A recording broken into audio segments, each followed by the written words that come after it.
welcome back to another episode of the Denway Podcast. I got a cool guest on today. Cool guest on my podcast today. I don't know why I say cool guest on, but her name is Susan Snow. We're gonna start that again. Mom, I don't know why I got Sarah in my head. I apologize for that, but we have Susan Snow on the Denway Podcast today. How you doing, Susan? I'm great. That's good. Thanks Where you for from, having Susan? me. No problem. Thanks for being on. Where you from? I'm based out of Castle Rock, Colorado. Never heard of that place. I've heard of Colorado, but never heard of that. Now, it's 30 minutes south of Denver. Okay, now I know Denver. All right, so are you from there or you just live there? I've been here since 97.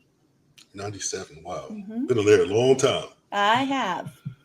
That's good. So tell me a little bit about yourself before we start our conversation.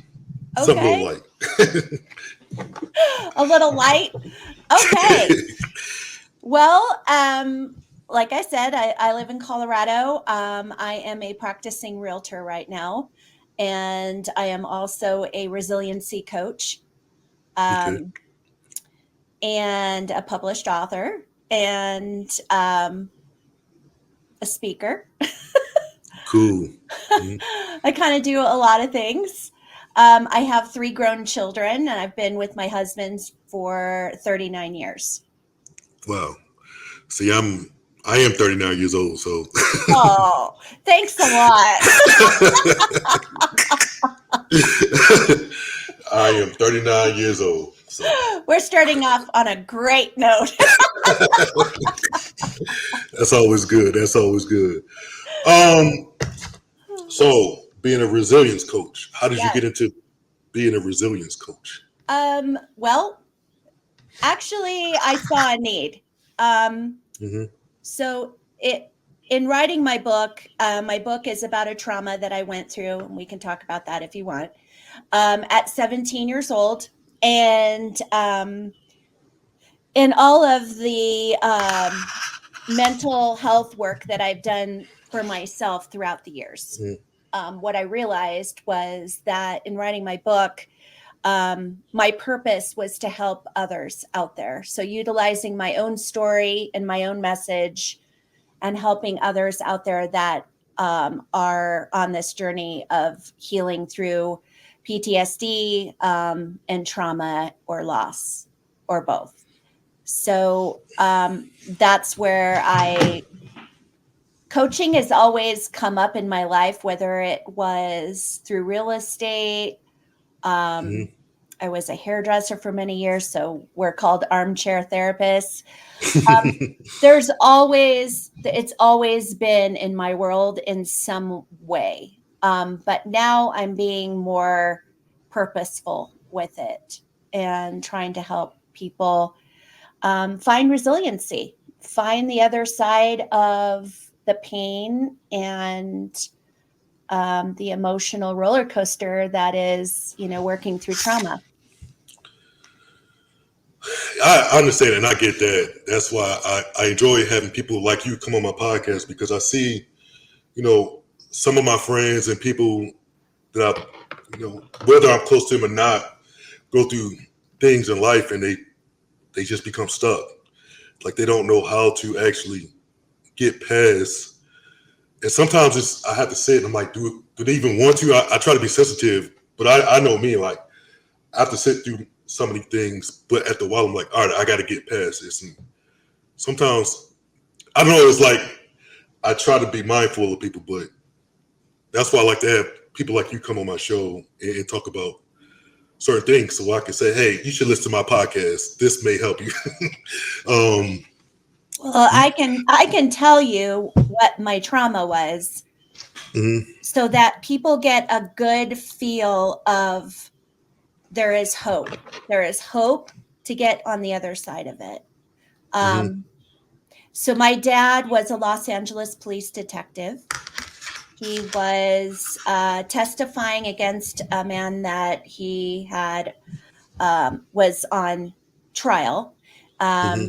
the man was out on bail during his trial, and on Halloween night of 1985, my dad went to go pick up my 6-year-old brother, and he was ambushed at the school and killed. And then my mom and I were called to the school and witnessed his body in the aftermath. Oh wow, wow. And after that, I mean, I was 17 years old at the time. Um, and back then in the 80s, there was no talk about mental health. There was Hmm. no resources for kids and very little known about PTSD. In fact, back then it was called shell shock. And it was Hmm. mainly people, the mindset was it was only people that were coming back from war. So military, that kind of thing. Well, because it's like, what if we get to experience that?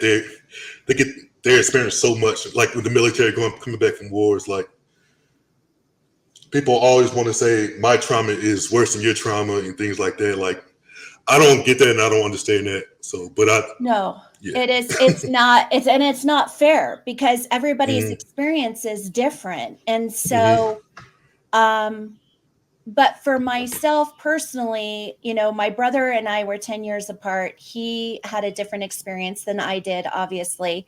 Um, and my mother and I, it was a hard experience in the way that my dad was always the go between, the voice of reason between my mother and I. And Hmm. um, knowing what I know now, my mom has a narcissistic personality. And Hmm. so when it happened, everybody deals with trauma differently and they have coping skills. And my mom chose to drink. Um, and I don't blame her for that because, like I said, everybody has different coping skills. However, there was an experience that my experience from that is what added to my trauma.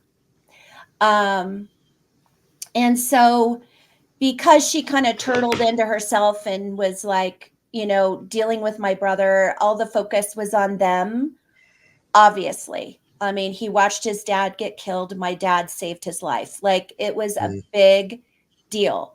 In the annals of LAPD, there had never been another officer assassinated for his job. And so it was a big deal in Southern California back then. And I just really struggled. And the only person that I really had at that point were my friends and my boyfriend at the time, who I'm married to. Um, and most, don't get me wrong, like we had only been dating 3 months and he was 19 years old. Hmm. Most guys would have hightailed it out of there, right? Like, Hmm. this is too much, I'm out. But he didn't, thank God, because I needed somebody to be my support system at that time. um, and I needed a friend, and he recognized that.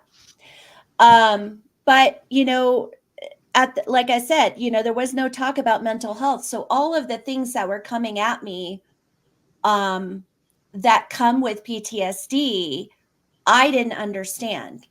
So Hmm. I was not sleeping.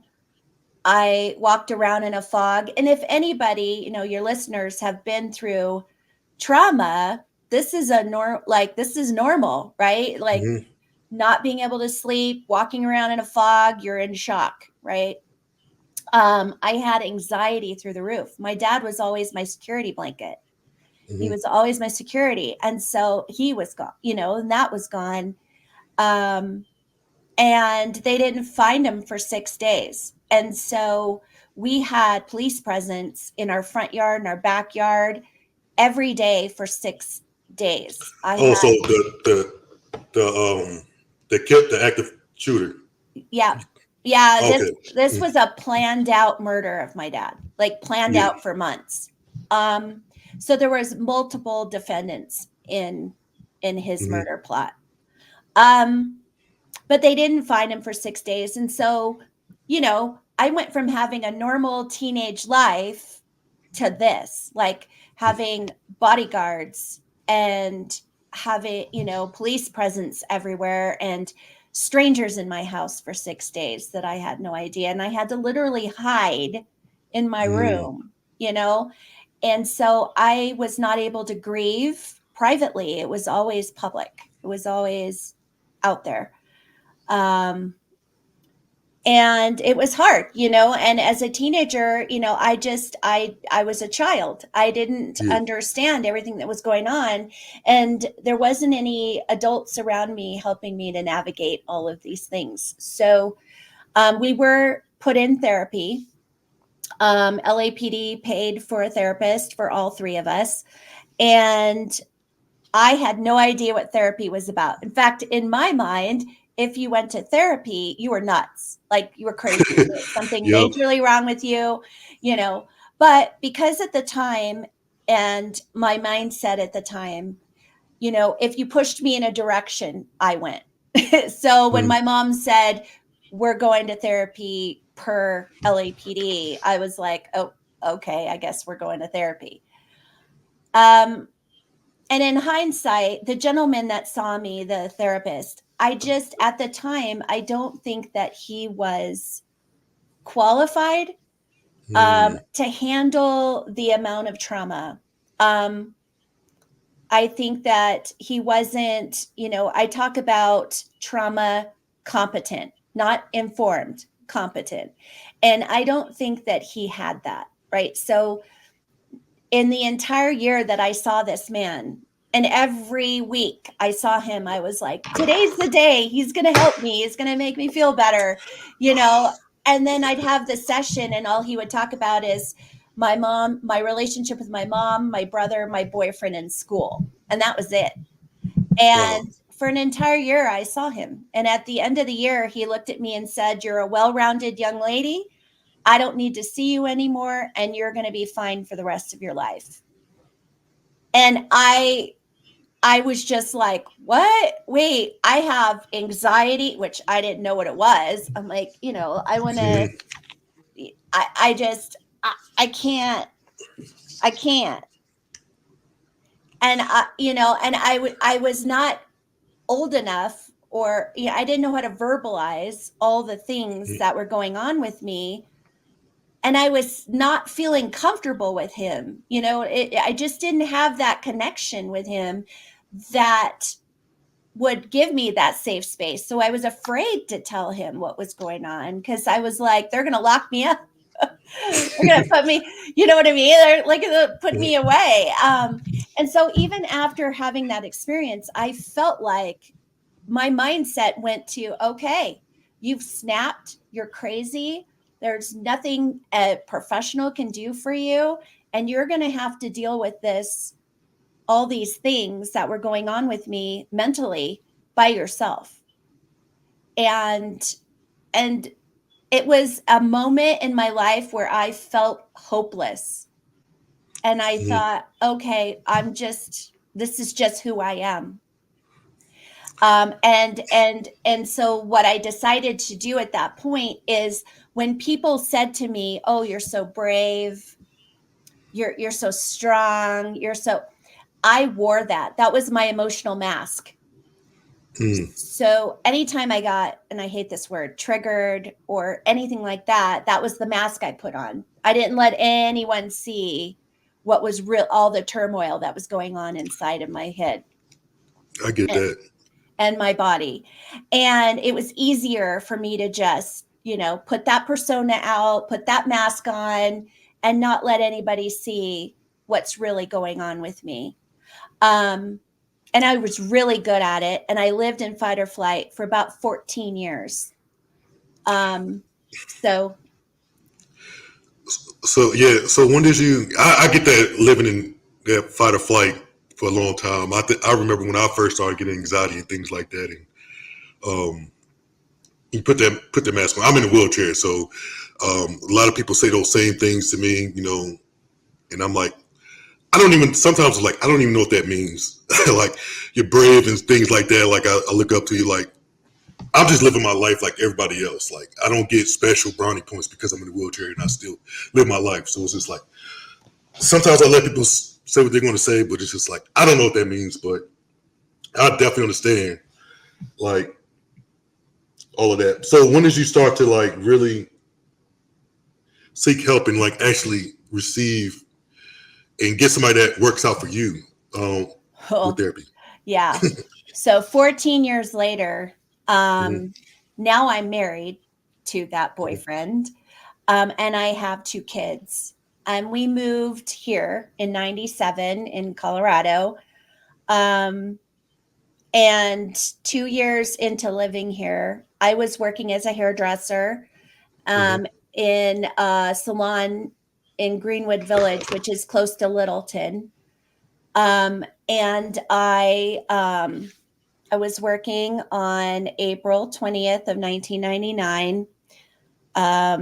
Went into the back room, turned on the TV, and there were the coverage of the Columbine shootings. oh wow, yeah. Um, I stood and watched everything and started having flashbacks. Mm-hmm, Um, I turned bright white. I started sweating. I was in full-fledged panic attack mode. And I had not told any of my colleagues my story. So no one had an idea as to why I would be having a visceral reaction to what I was seeing. And either did I, because remember, I was told I was going to be fine for the rest of my life. mm-hmm, So, my colleagues were like, I don't get it. You're not old enough to have kids there. You don't live in that area. What the heck is going on with you? And I'm like, I have no idea. Um, but what I did is I did what I always did. I put my emotional mask on and pretended that this wasn't affecting me when it absolutely was. Everybody around me, all my clients, like everyone in the salon was super upset that day, but I couldn't show any emotion. mm-hmm, And it wasn't until I walked out the door that I started to spiral.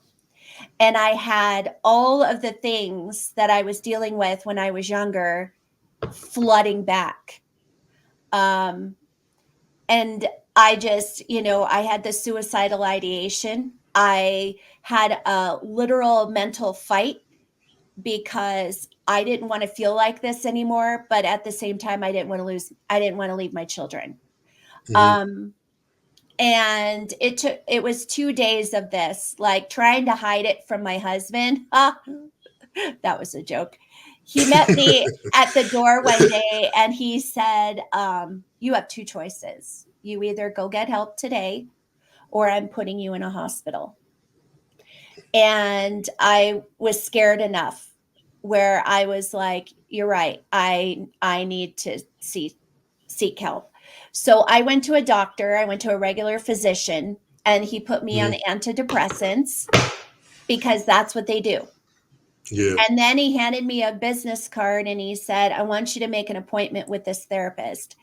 And I laughed in his face because I was like, what do you mean? Like, I tried therapy 14 years ago and it did nothing for me. So, what makes you Mm-hmm, think this is going to work? And he said, you don't have any choice. So, I called and I made an appointment and I met with this woman. And thank God I did because she was trauma competent. She specialized in severe trauma and PTSD. And when I sat and I connected with her, I felt totally a connection with her enough to be mm-hmm, vulnerable enough to tell her what was going on. So I told her what I dealt with at 17 and what I'm dealing with now. And she looked at me in the face and said, Susan, everything you've gone through since you were 17 is 100% normal because mm-hmm. you have PTSD.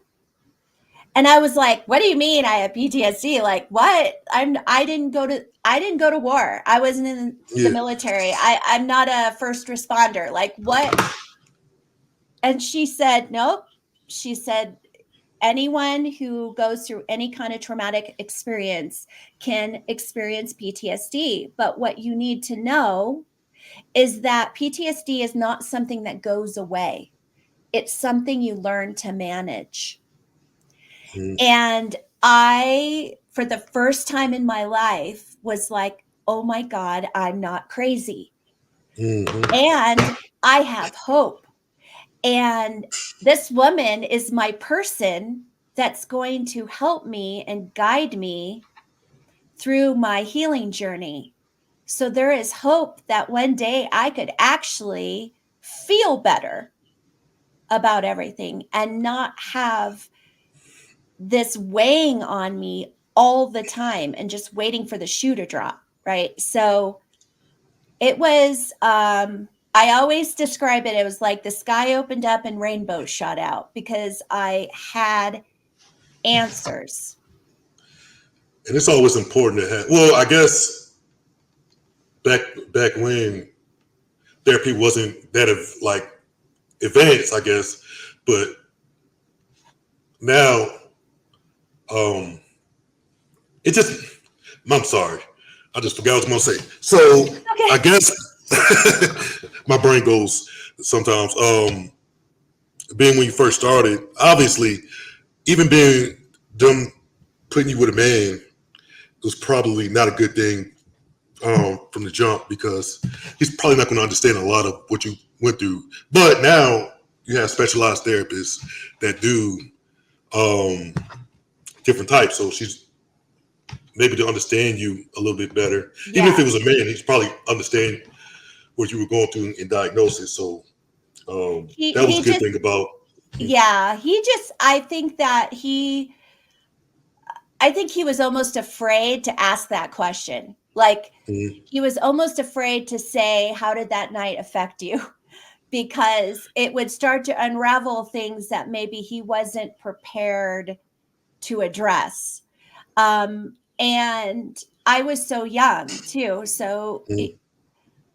it was, I just, and I don't blame him by any means. I just think that it wasn't a right fit back then either. But Mhm. again, like I said, there wasn't a whole lot known about PTSD. what I was dealing with. Yes. Mhm. So this woman started, she knew she had her hands full, right? Because Mhm. I'd been dealing with it for so many years in fight or flight. At the time, I was not sleeping. Um, and sleep deprivation is definitely really um, triggering for depression.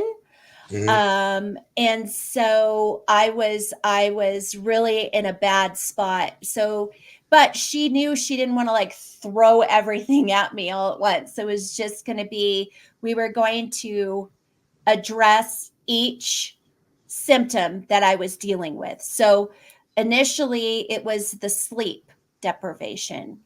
Mhm. And she asked me, like, what happens at night that keeps you from sleeping? And I told her it's all that, and I don't know if it's you too, but when I lay down on the bed, like my brain goes pink and it starts to go, back then it would go to really dark places, really Mhm. dark places. And I would have, like, I'd close my eyes and I'd see my dad and I'd see the scene and I'd see all of that stuff, right? Over and over and over again. So she said, I'm going to try something with you and I want you to try it and see what it does. And I said, okay. And she said, it's really simple and anyone can do it. And that is journaling. And she said, you can journal on paper, like writing, you can do it through art, or you can do it through music. And I'm a writer. So I was like, okay, this sounds a little foo foo. Like it doesn't, I don't know. I just don't, how is that going to help me? Right. And Yeah. I had no faith. um, But the first night I did it, I put a journal by my bed and I reminded myself to journal before I went to sleep. And I did it for the first 2 nights. And by the third night, I was sleeping like a baby. And Wow, I that's and good. I didn't want to like I didn't want to acknowledge it. I'm like, no, this can't have worked. Like, this is too simple. No, like, and, I saw her the next day and she goes, what happened? And I told her, I said, by the third night, I was sleeping like a baby and I had nothing in my head. And, okay, it works. And I had to like stop being so cynical. And, Yeah. and so the next thing she dealt with, after we were doing the journaling for a little while, is my anxiety. And so at that point, she started teaching me some tapping techniques. And I also learned some breath work. So we started doing some box breathing techniques. And so that I could change my my breathing patterns, which would help to calm my nervous system. And so little by little by little over the years, we attacked different things. And it worked. And so I started collecting my tools of healing. And she progressed me into EMDR, which is used a lot with veterans. And it was the type, now some people do it differently. I had paddles that had electronic signals that would go back and forth.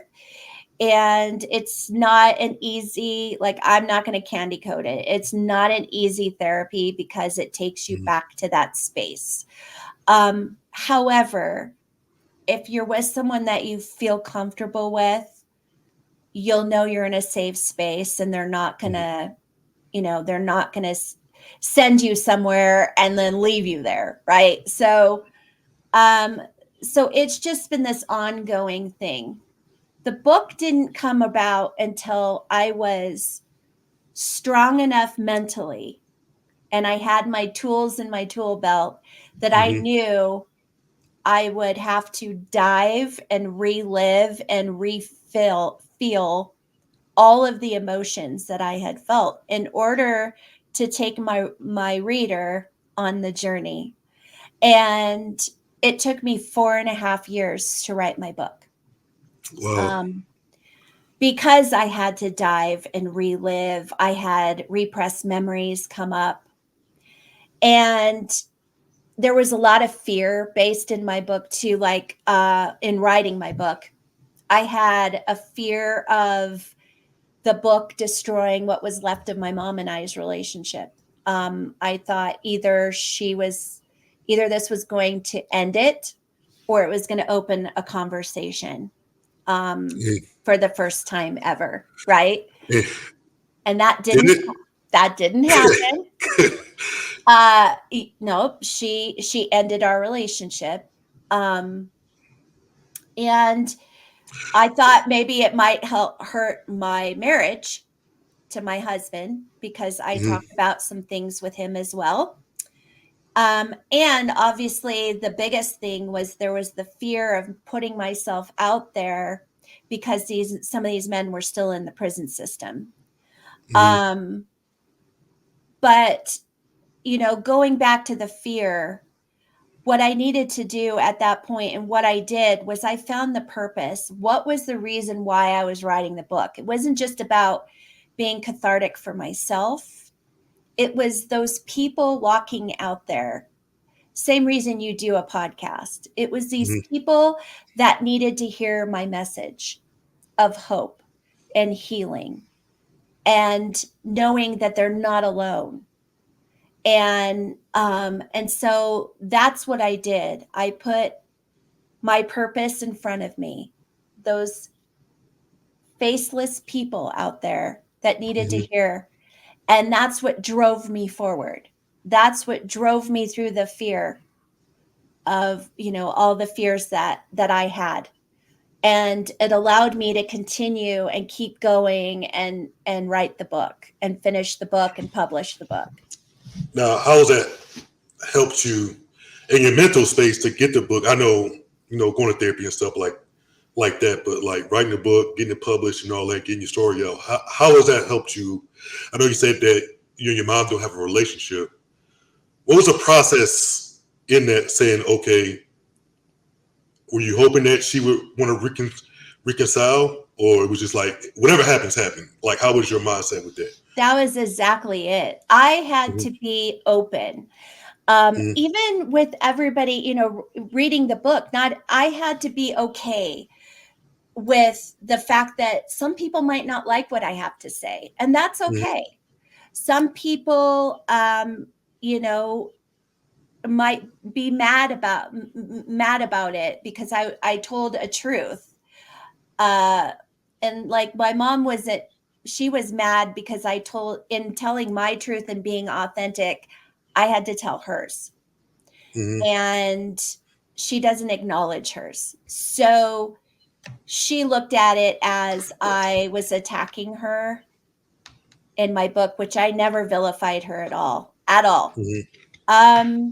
But, someone who is more towards the narcissistic personality can't see fault. Yeah. So, and that's another thing I had to be okay with, right? I had to know that she is who she is. I am who I am, and I have to be okay with who I am and protecting my peace. Yes. Because And, that's the most important thing. And it's my healing, it's my journey, it's my experiences, right? I don't expect anyone to, I don't, like you said earlier, I don't compare my trauma to other mm-hmm. people's trauma. I know for a fact that there are people walking around this earth who have gone through trauma, but because it was a normal environment for them, it was a daily occurrence for them, they felt like this was a normal environment and everybody else's environment was the same. And what I realized is, that's what leads to addiction. That's what Mm-hmm. leads to all of that because it's a coping skill. They're coping with something that they're not dealing with. And so for me, I have a brother that's dealt with addiction. He's a recovering addict himself. And, you know, um, I watched him go down that road. I watched my mother go down that road. And, my belief is that when you attack what makes you drink or what makes you drug or what makes you do the things that are self-sabotaging to your life, once you start diving in and really working through that, sobriety is easier to attain. Mm-hmm. If you do not, it's harder to attain. And so, I'm with my book out there, and people reading it. I just tell people this: it's not an easy read, but it's an important read, Mm-hmm. because the message is important. The message of it's your journey, it's your life, it's your healing.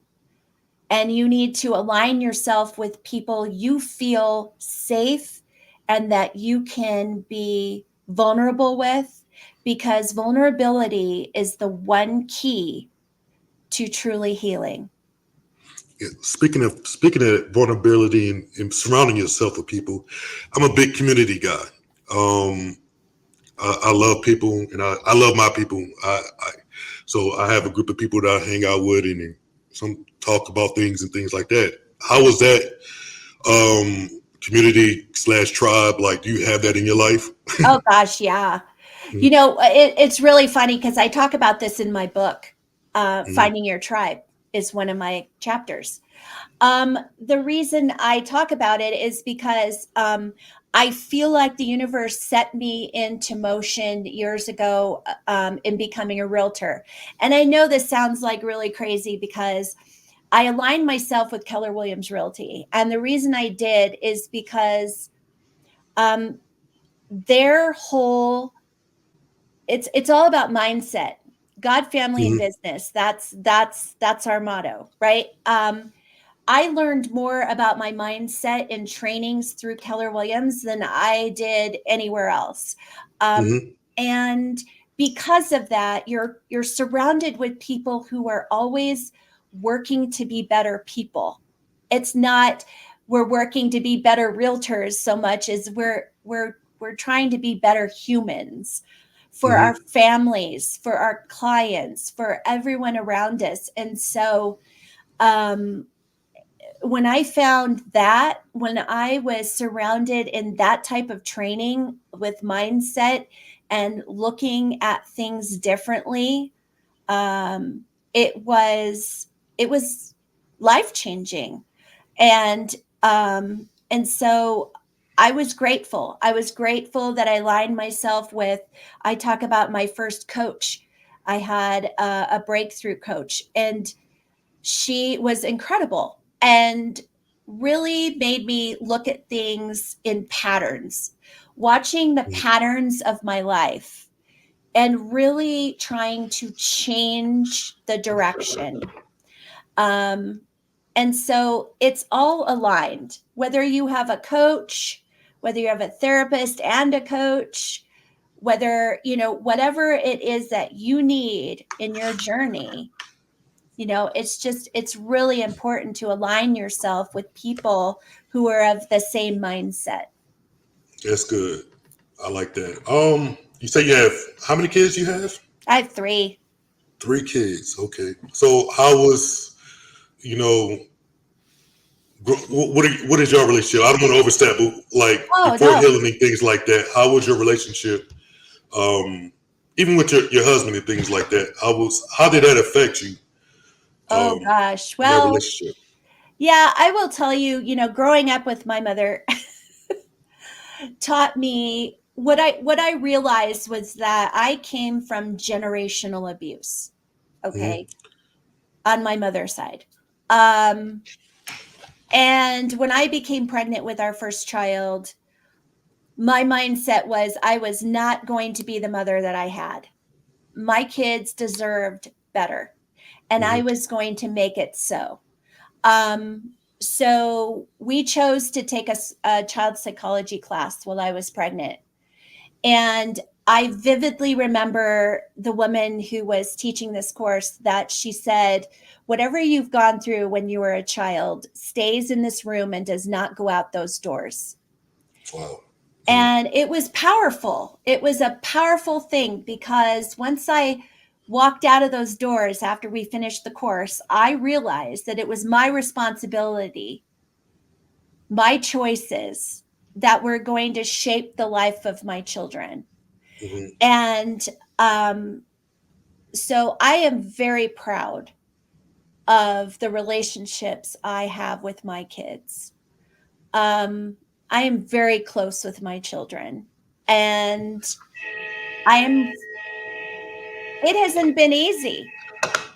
It has not been easy. It's easier to fall back on patterns than it is to make the effort to stop the patterns. So I chose to do that instead, and I have a very close relationship with all of my kids. And you know, I'm not a perfect parent by any means. I would never pretend to be. I've made mistakes just like anyone else. But at the same time, I am very open with my kids. They know who I am innately. They know. Hmm. And um and we have a mutual respect for each other. They're no longer children. They're adults now, right? So Hmm. I respect them adult to adult. Yes, They're ma'am. still my babies. They'll always be my babies, but Hmm. there comes a time when they become adults where you have to have a different kind of relationship with them. Yes, ma'am. And so for me and my husband, especially both of us, we really strive to be the best parents I know, it's been a priority for me. My husband didn't come from abuse, so the way I did. And so, he was brought up differently than me. And there's always something, but he wasn't brought up like I was. And so, for me it's just been a little bit more work, you know what I mean? And so but I I am who I am because of my kids. You know, they shaped me as a mom, Yes, ma'am.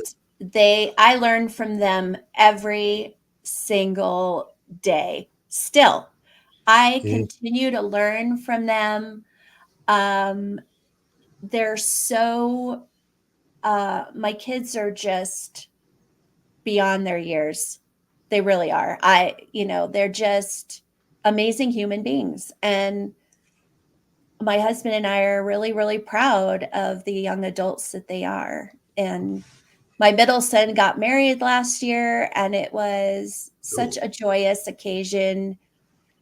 And we just, there was just so much pride there. And as far as my relationship with my husband, all relationships are complicated, right? for You're, sure. you're going to have ups, you're going to have downs.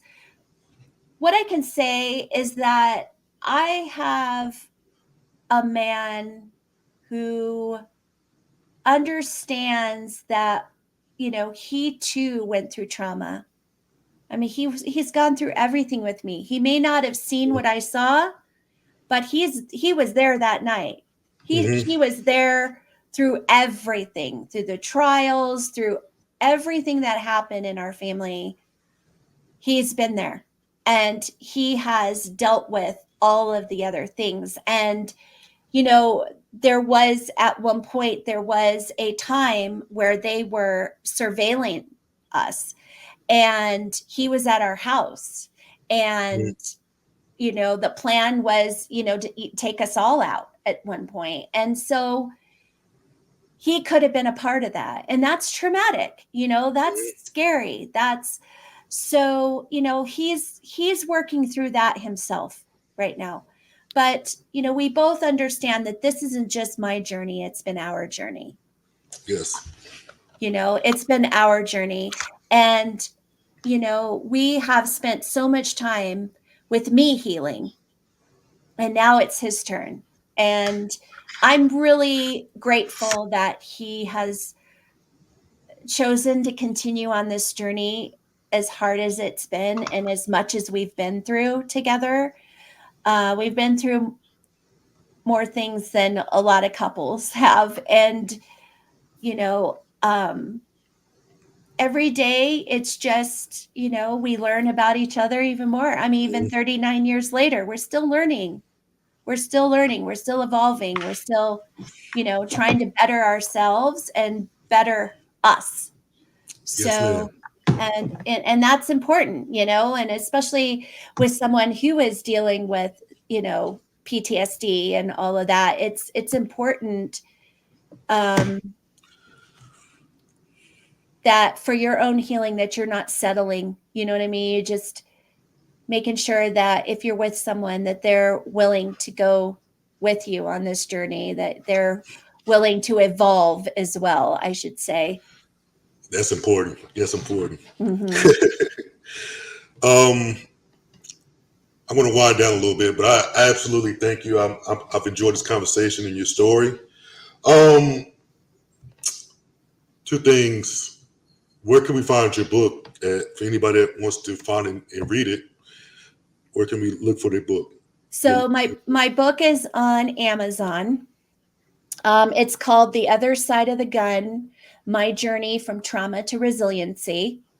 And it is in paperback form, and it's also in Kindle form. So if you are a Kindle Unlimited um, member, you can actually read my book for free. Cool. Um, if you feel like maybe you haven't or you have some trepidation about jumping into your journey, or you have questions, or you just need someone to listen to you, you can contact me.